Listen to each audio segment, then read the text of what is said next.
നന്ദിത, നീ അറിഞ്ഞോ നമ്മുടെ കൂടെ പഠിച്ചിരുന്ന സായി സൂയിസൈഡ് ചെയ്തു എന്ന്? രാവിലെ തന്നെ കേട്ട വാർത്ത അതായിരുന്നു. നന്ദിത അത് കേട്ട് ഒന്ന് ഞെട്ടി. അപ്പോഴേക്കും അവളുടെ മനസ്സിൽ സായിയുടെ എപ്പോഴും ചിരിക്കുന്ന ആ മുഖം വന്നു നിറഞ്ഞു.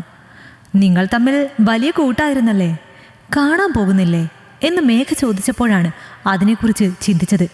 എടി, അന്നെല്ലാം ഞങ്ങൾക്കിടയിൽ വലിയ സംശയമുള്ള ഒരു കാര്യമായിരുന്നു നിങ്ങൾ എന്തിനാണ് പിരിഞ്ഞത് എന്ന്. നിങ്ങൾ തമ്മിൽ അത്രയ്ക്ക് കൂട്ടായിരുന്നില്ലേ? നിങ്ങളെ തമ്മിൽ പിരിക്കാൻ പോകുന്ന ഒരു കാര്യവും ഞങ്ങൾക്ക് കണ്ടെത്താൻ കഴിഞ്ഞില്ല. എന്താടി നിങ്ങൾക്കിടയിൽ പറ്റിയത്? മേഘ ചോദിച്ചപ്പോൾ ഒന്നുമില്ല എന്ന് പറഞ്ഞു. മനഃപൂർവ്വം ഞാൻ പറയാതിരിക്കുന്നതാണ് എന്ന് അവൾക്ക് മനസ്സിലായി. അതോടെ മുഷിച്ചിലോടെ അവൾ ഫോൺ കട്ട് ചെയ്തു. പിന്നെയും 1-2 പേർ എന്നെ വിളിച്ച് സായിയുടെ കാര്യം പറഞ്ഞിരുന്നു. പോകണോ വേണ്ടയോ എന്ന് ഒരുപാട് തവണ ചിന്തിച്ചു നോക്കി. ഞങ്ങൾക്കിടയിലെ വഴക്ക് അത് എന്താണെന്ന് ഇപ്പോഴും കൂട്ടുകാർക്കെല്ലാം അജ്ഞാതമാണ്. ഒരു അമ്പലവാസി കുട്ടിയായിരുന്നു താൻ. കൃഷ്ണൻ വാര്യരുടെ ഏക മകൾ. ഇട്ടാവട്ടം വിട്ട് മറ്റെങ്ങോട്ടും പോയിട്ടില്ല. അതിൻ്റെ ഗുണവും ദോഷവും എന്നിലുണ്ടായിരുന്നു. അതുകൊണ്ടാണ് ദൂരെയുള്ള കോളേജിൽ അഡ്മിഷൻ കിട്ടിയപ്പോൾ അച്ഛനും അമ്മയ്ക്കും അത്രമേൽ ഭയം തോന്നിയത്. എനിക്കും നല്ല ഭയം ഉണ്ടായിരുന്നു. ഹോസ്റ്റലിൽ നിർത്തി പോരുമ്പോൾ അച്ഛൻ പറഞ്ഞത് അതായിരുന്നു, വേണ്ടാത്ത കൂട്ടുകെട്ടിൽ ചെന്ന് വീഴരുത് എന്ന്. ഞാനായിരുന്നു വീട്ടിലെ ഏക പ്രതീക്ഷ. അമ്പലത്തിൽ നിന്ന് കിട്ടുന്നത് കൊണ്ട് ഇനി അങ്ങോട്ട് അമ്മയുടെ ചികിത്സയും എൻ്റെ പഠനവും ഒന്നും നടക്കില്ല എന്ന് ഉറപ്പായിരുന്നു. അപ്പോഴാണ് ദൈവദൂതനെ പോലെ ക്ഷേത്രത്തിൻ്റെ ഭാരവാഹികളായ കോലോത്തെ തമ്പ്രാക്കന്മാർ എൻ്റെ പഠനകാര്യം ഏറ്റെടുക്കുന്നത്.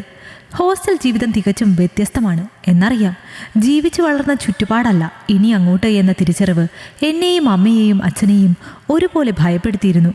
എറണാകുളത്ത് വന്ന ശ്രീപ്രിയ എന്ന ഒരു കുട്ടിയായിരുന്നു എൻ്റെ റൂംമേറ്റ്.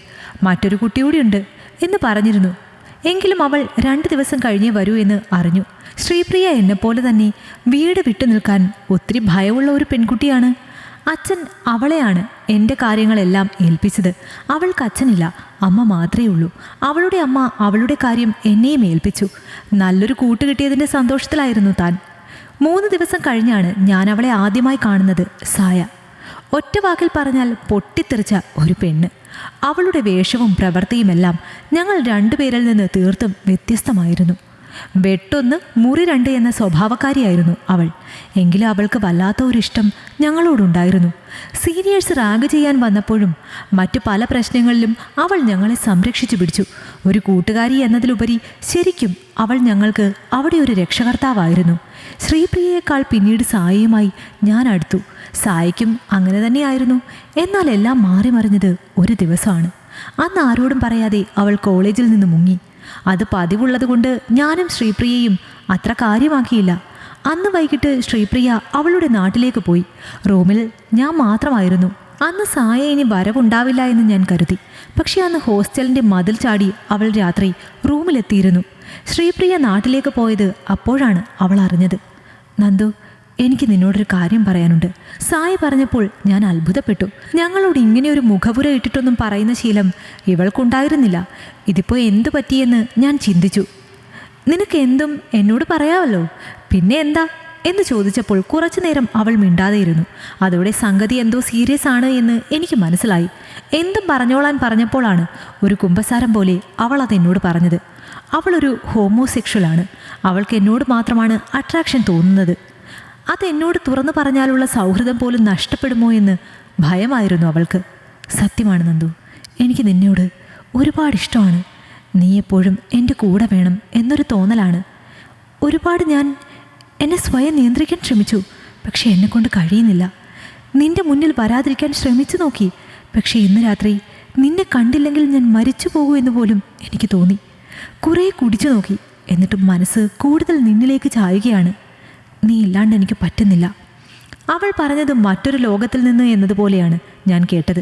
എനിക്ക് ഉൾക്കൊള്ളാൻ കഴിയുന്നതായിരുന്നില്ല അതൊന്നും. ഒരുപക്ഷെ ലോകം കാണാത്ത ഒരു പൊട്ടിപ്പെണ്ണിൻ്റെ മനസ്സിൻ്റെ ഇടുങ്ങിയ ചിന്താഗതിയായിരിക്കാം. ബഹളം വെച്ച് ഞാൻ അപ്പോൾ തന്നെ ആ റൂമിൽ നിന്ന് ഇറങ്ങിപ്പോയി. വാർഡന് കംപ്ലൈൻറ്റ് കൊടുത്തു. അടുത്ത ദിവസം തന്നെ എല്ലാവരുടെയും പേരൻസിനെ വിളിപ്പിച്ചു. അവളുടെ അച്ഛനും അമ്മയും എല്ലാം വിദേശത്തായിരുന്നു. ഒരു അങ്കിളും ആൻറ്റിയുമാണ് അവളുടെ കെയർ ടേക്കേഴ്സ്. അവർ വന്ന് അവിടെ നിന്ന് അവളെ കൊണ്ടുപോയി. ഇനി ആ കോളേജിൽ പഠിക്കുന്നില്ല എന്നായിരുന്നു അവളുടെ തീരുമാനം. ഞങ്ങൾ തമ്മിൽ ചെറിയ വഴക്കുണ്ടായി. അതിനെ തുടർന്ന് അവൾ അവിടെ നിന്ന് പോയി എന്ന് മാത്രമാണ് എല്ലാവരും അറിഞ്ഞത്. എന്താണ് അതിൻ്റെ കാരണമെന്ന് ആർക്കും അറിയില്ലായിരുന്നു. ഞാൻ കാരണമാണോ അവൾ പഠനം നിർത്തിയത് എന്ന കുറ്റബോധം എന്നിൽ ഒരുപാട് കാലം ഉണ്ടായിരുന്നു. എങ്കിലും അവളെപ്പറ്റി അന്വേഷിക്കാനോ അവൾക്ക് പിന്നെ എന്ത് സംഭവിച്ചു എന്നറിയാനോ ഞാൻ ശ്രമിച്ചില്ല. കോളേജ് പഠനം കഴിഞ്ഞ് ഞാൻ PG യും B.Ed എല്ലാം ചെയ്തു. അപ്പോഴൊന്നും ഞാൻ അവളെക്കുറിച്ച് ചിന്തിച്ചതുപോലുമില്ല. ഇപ്പോൾ എല്ലാവരുടെയും ഈ ഫോൺ കോൾ വരുന്നതുവരെയും അവസാനമായി ഒന്നുകൂടി അവളെ ഒന്ന് കാണണം എന്ന് മനസ്സ് പറഞ്ഞു. അങ്ങനെയാണ് അവിടേക്ക് തിരിച്ചത്. വെള്ള വസ്ത്രത്തിൽ ഒരു മാലാഖയെ പോലെ അവൾ കിടക്കുന്നുണ്ടായിരുന്നു. അവളുടെ അങ്കിൾ എൻ്റെ അരികിലേക്ക് വന്നു.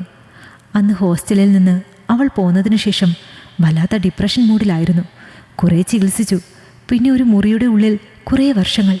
ഒടുവിൽ ഇങ്ങനെയായി.